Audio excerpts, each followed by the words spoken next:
the voice crying out from the wilderness, "Prepare the way of the Lord, make his paths straight." Amen. Please be seated.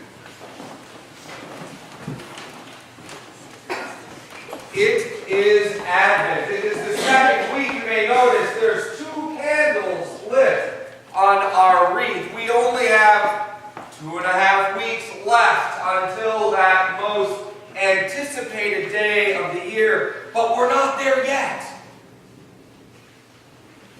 We're not there yet. For Advent, like Cliff today, is blue. Not in emotions, of course, but in color. It is a day, it is a time that we celebrate preparation. The time that we look at what does it mean to prepare. Now, many of us have already gone Christmas shopping. Some of you may have already had a Christmas party, but it's not yet Christmas. We're in that season that we are getting ready. We're cleaning out. We're hoping that all the parties that are going to be had will be joyous and celebratory. That all that is to come, even if they come a little early, will still be filled with hope and joy. Advent, this time that it is not just Christmas quite yet. Even though our society likes to tell us that, we are not there yet. The Christian church holds out in this most amazing season, this season of Advent. It is different than Christmas, for it is a time in which we prepare in quiet. Who's quiet these days, right? But we are to be. We are to hold close to ourselves so that in 2.5 weeks, 12 full days of Christmas will be here for us to celebrate. It's not a day that we come to. It's 12. So it's time to prepare. And we hear this St. John out in the wilderness. Now, we're in the mountains, right? That's our name. St. John's in the mountains. We are the voice of one crying out in the wilderness. Prepare the way of the Lord. Make his paths straight. We're not in the village. John wasn't in the village. We're not the big spire in town. We're out of town, out of the village, up on the mountain road, a little bit away from the center, as was John. John was not in the midst of it all. John was out in those rugged places, those places that not a lot of people were, but they flocked to him. They knew he had something to say. They knew how special he was. But he wasn't at the center of it all. But the center heard the cry, heard the call to prepare the way. Over these next 4-5 weeks, we hear from Luke in these first 3 chapters, and we like the first 2. We know them well of the birth, the angels, but we've got to hold on. We've got to hold on and prepare. Charles Dickens, though having written one of the most amazing books that is read and told and sung throughout this season, is actually, in my opinion, mislabeled. It is an Advent carol.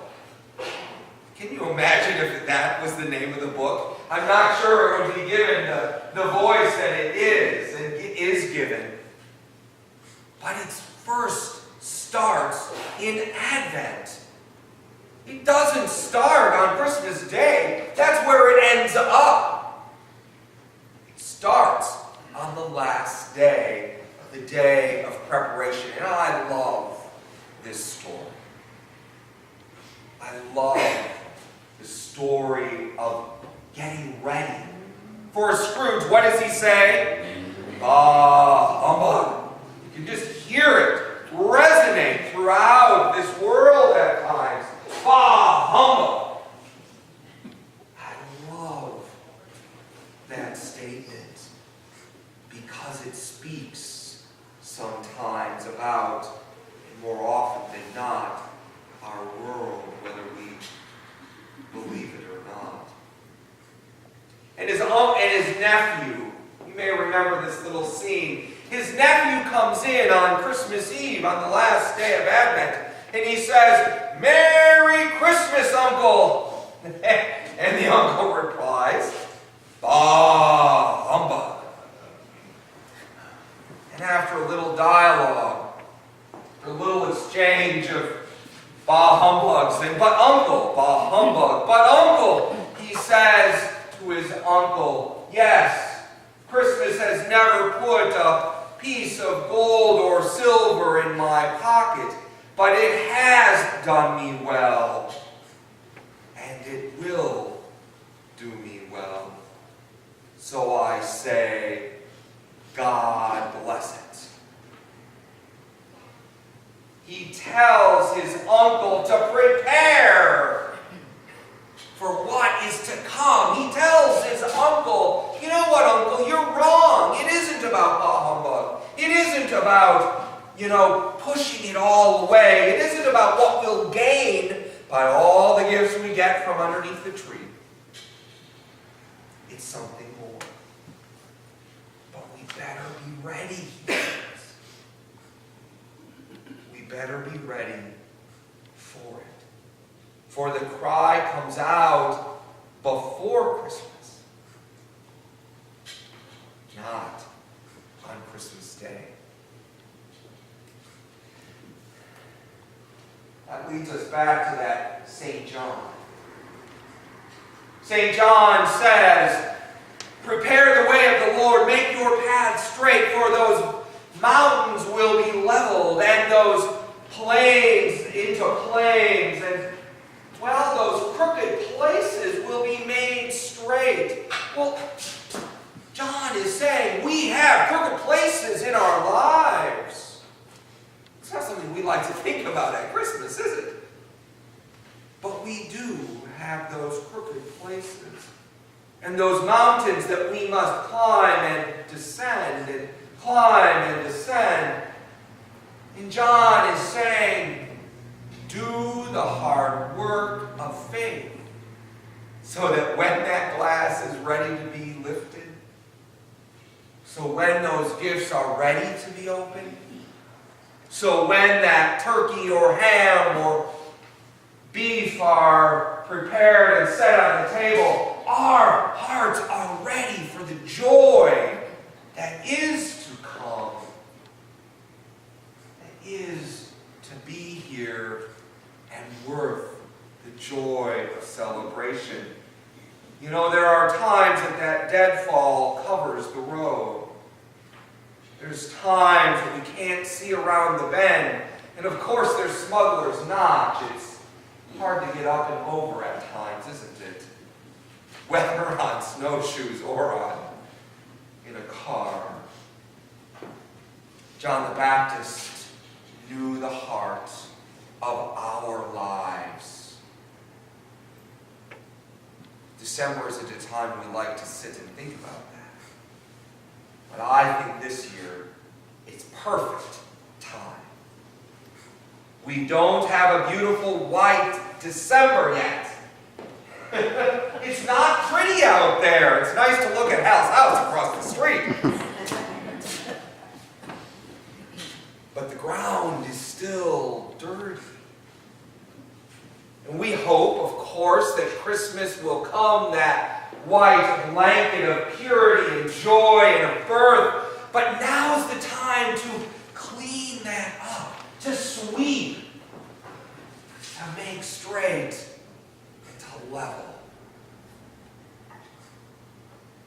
That nephew just might might be the John the Baptist in our day. It's easy, I think, easier to grasp on to a Christmas carol. It was written in English, for one. There's no translation. We idealize Elizabethan England with its glory and architecture and joy. So we see, even though A Tale of Two Cities says something. So maybe this nephew is saying to his uncle what John the Baptist is saying to us. Prepare the way of the Lord. Make your path straight. It isn't silver and gold. It never will be, he says. Give it life. Give it hope. Give it what it needs. Prepare the way of the Lord. Make his paths straight.